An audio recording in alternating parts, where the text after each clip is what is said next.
ನಾವೆಲ್ಲ ನಿಮ್ಮ ಹೀರೋವನ್ನು ಸೆಲೆಬ್ರೇಟ್ ಮಾಡ್ತೀರಿ.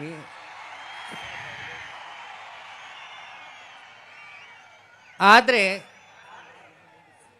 ಅಭಿಮಾನಿಗಳನ್ನು ದೇವರು ಅಂತ ಹೇಳಿ ಮನಸ್ಸಿಂದ ಭಾವಿಸಿ ಅವರ ಖುಷಿಯನ್ನು ಸೆಲೆಬ್ರೇಟ್ ಮಾಡೋದು ನಿಮ್ಮ ಡಿ ಬಾಸಿಂದ ನೀವು ಕಲ್ತ್ಕೊಳ್ಬೋದು.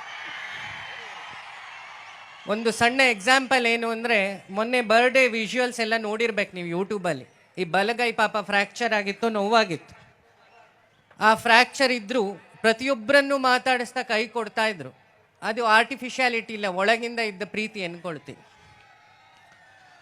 ಮತ್ತೆ ಚಿಕ್ಕಣ್ಣನ ಮೂವಿ ಮೊನ್ನೆ ಅದರ ಪ್ರೊಜೆಕ್ಷನ್ ಆಗಬೇಕಾದ್ರೆ ಎಲ್ಲರೂ ಅವ್ರವ್ರ ಮೂವಿಯನ್ನು ಸೆಲೆಬ್ರೇಟ್ ಮಾಡಿದರೆ ನನ್ನ ಹಾಗೆ ಇನ್ನೊಬ್ಬ ಕಲಾವಿದ ಬೆಳಿಬೇಕು ಅಂತ ಹೇಳಿ ಇಚ್ಛೆ ಪಡ್ತಾರಲ್ಲ, ಅದು ಹೀರೋವಿನ ದೊಡ್ಡ ಗುಣ.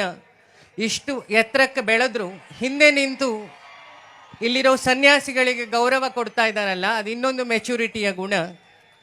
ಜೊತೆಗೆ ನೀವೆಲ್ಲ ಕನ್ನಡ ರಾಜ್ಯೋತ್ಸವದ ಧ್ವಜ ಹಾರಿಸ್ತಾ ಇದ್ದೀರಿ, ಆದರೆ ಇಷ್ಟು ವರ್ಷವು ಕನ್ನಡಕ್ಕೋಸ್ಕರ ಮಾತ್ರ ಮೂವಿ ಮಾಡಿ ಕನ್ನಡ ಭಾಷೆಯನ್ನೇ ಕೊನೆ ಉಸಿರು ತನಕ ಇಟ್ಕೊಂಡು ಕಾವೇರಿ ನೀರು ಕನ್ನಡ ಭಾಷೆ ಎರಡೂ ಬಿಡಲ್ಲ ಅಂತ ಹೇಳಿ ಪ್ರತಿಜ್ಞೆ ಏನಾರು ಮಾಡಿದರೆ ನಿಮ್ಮ ಡಿ ಬಾಸನ್ನು ಎಕ್ಸಾಂಪಲ್ ಕೊಡ್ಬೋದು ಅದಕ್ಕೆ.